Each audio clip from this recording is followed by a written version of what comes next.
don't think it's a surprise to any of us. The book of Haggai points out to us that our actions demonstrate our true heart condition. And Haggai calls the people of Israel who have been dishonoring God and taking care of themselves, who hadn't been worshiping him with their full heart. They were kind of just going through the motions. He calls them back to total devotion to God. And you see, the first call that God has for all of us who have placed our faith in Jesus is to be holy. Paul told Timothy, his young mentee, that he said this: He, meaning God, has saved us and called us to a holy life. Zechariah, who was John the Baptist's father, said this: on an oath to swear to our father, on an oath he swore to our father, Abraham, to rescue us from the hand of our enemies and to enable us to serve him without fear in holiness and righteousness before him all our days. You see, holiness is all-encompassing. It requires us to be fully committed to God, to separate from this world and the way it operates, and to dedicate ourselves to God's service. And we're going to look at those three things a little more closely. The first, commit ourselves to God. How many of you would like to have a bottle of water that said 50% pure? Oh, no. We wouldn't want that. I mean, we expect the purity of our water to be 99.9999% pure, don't we? We want things that are fully committed. And the first thing that Haggai is saying to the people of Israel is, you guys need to commit yourselves to God. They had been busy working on their own houses, doing their own thing, and they had left the temple in shambles. And this is in Haggai chapter 2, it says this: on the 24th day of the 9th month, in the second year of Darius, the word of the Lord came to the prophet Haggai. This is what the Lord Almighty says. Ask the priests what the law says. If a person carries consecrated meat in the fold of his garment, and that fold touches some bread or stew, some wine, oil, or other food, does it become consecrated? The priest answered, no. So it requires, I can't be committed for you, can I? You can't be committed for me. We have to individually pursue an intimate relationship with God above all else. We have to serve him with that song we sang, with all my heart, with all my soul, with 100% of who we are. We have to commit to God. Our time, our abilities, even our energy. And as I was working on this, I thought about it for a moment. If I invested the amount of time that I invest in my relationship with God, in my marriage, where might it be? Or my career. Can you imagine? You call the boss up, man, it's a beautiful fall day. I'm going to just take the day off. I'm going to enjoy God's beautiful nature. We do that sometimes with church, don't we? And that's just a small example but it's like, or our health.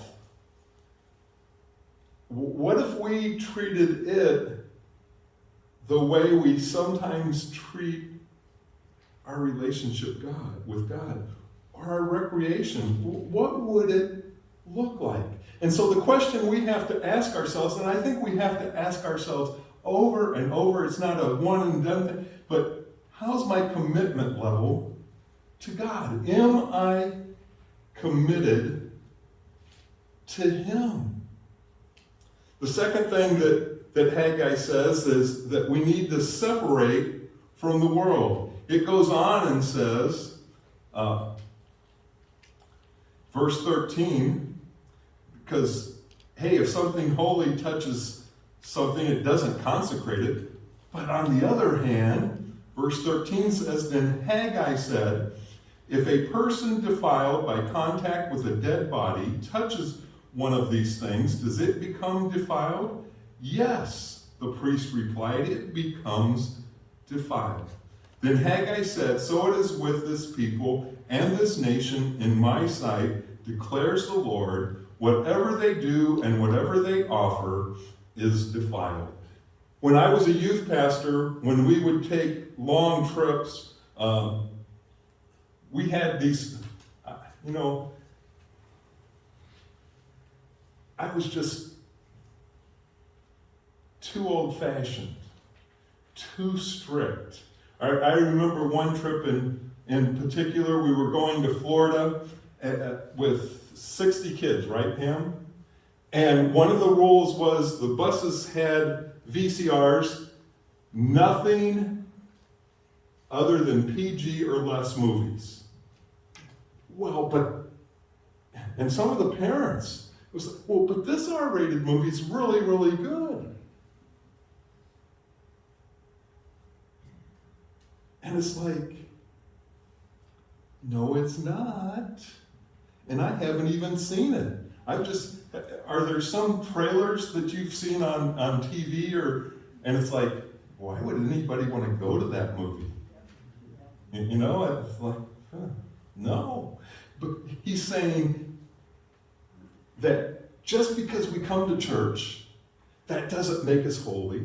Just because we hang out with other people who believe like we do doesn't make us holy. But if we hang out with the world, it impacts us. It pushes away from the things of God. Church attendance, Bible reading, prayer, worship, song, all those good works don't have the same impact that the world does on us. And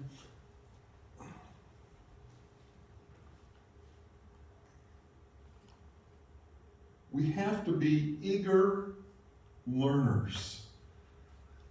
What does God say? Constantly get back into it and ask Him and seek His guidance. And here's the thing. You are an eager learner. Do you believe that? You are. Every person that you encounter is. I mean,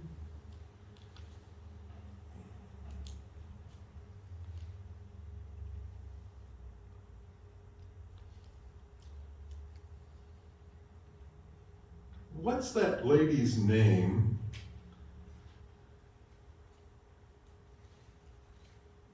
In the Progressive commercials. Flo, right? I mean, we don't even think about it. Why? Because Flo's everywhere. She's on the beach. She's in the Addams Family house. She's, and do we think about how those things impact us? And if we spend too much time looking at sin, watching sin, listening to sin, it impacts us.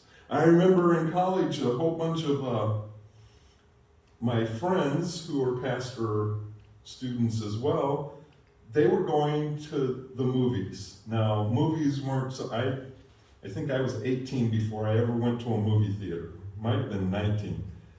But they were going to go see Clint Eastwood in one of those Dirty Harry movies, which now it's like those aren't hardly bad at all, right? I mean, in comparison to what's out there. And so when they got back, I asked them, it was sold out. So we went over to Mantino. They said, the movie theater in Mantino's X-rated. They said, yeah, but if we don't know what it's about, how can we preach against it? It's like,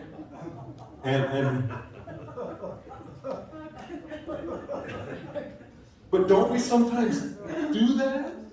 Well, if it's just a little bit, it's not going to affect me that much.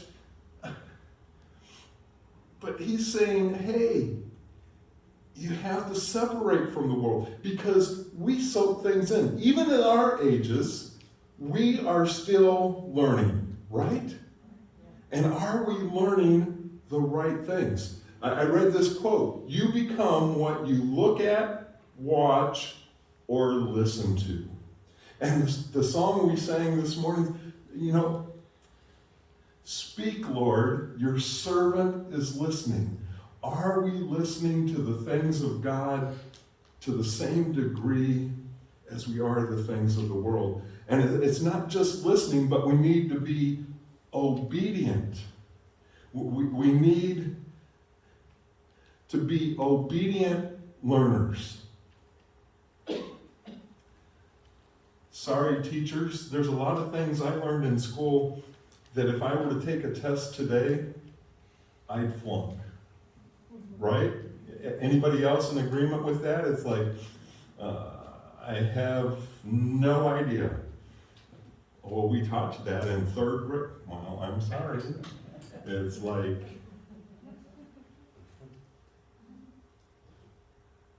it's not just enough to learn, but it's to put it into practice right now. And so he says, we have to be committed to God 100%. We have to separate from the world. And then he goes on, verse 15, now give careful thought to this from this day on. Consider how things were before one stone was laid on the other in the Lord's temple. When anyone came to a heap of 20 measures, there were only 10. When anyone went to a wine vat to draw 50 measures, there were only 20. I struck all the work of your hands with blight, mildew, and hail, yet you did not turn to me, declares the Lord. From this day on, from this 24th day of the 9th month, give careful thought. Have you noticed that in the whole book of, it's give careful thought. Is there yet any seed left in the barn? Until now, the vine and the fig tree, the pomegranate and the olive tree have not borne fruit. From this day on, I will bless you. You see, when we commit ourselves to the Lord and we separate ourselves from the Lord or from the world, and we dedicate ourselves to God's service, we are blessed. And it begins with loving the Lord our God with all our heart, all our soul, and all our mind. And then what's the second greatest commandment? Loving our neighbor as ourselves. It's primarily serving others. I told Pam, I got a call Thursday asking if our church could be used. And it was for a film crew that was filming at Stag on Friday, and they wanted to use our church as the makeup area, the wardrobe area, the dining hall downstairs,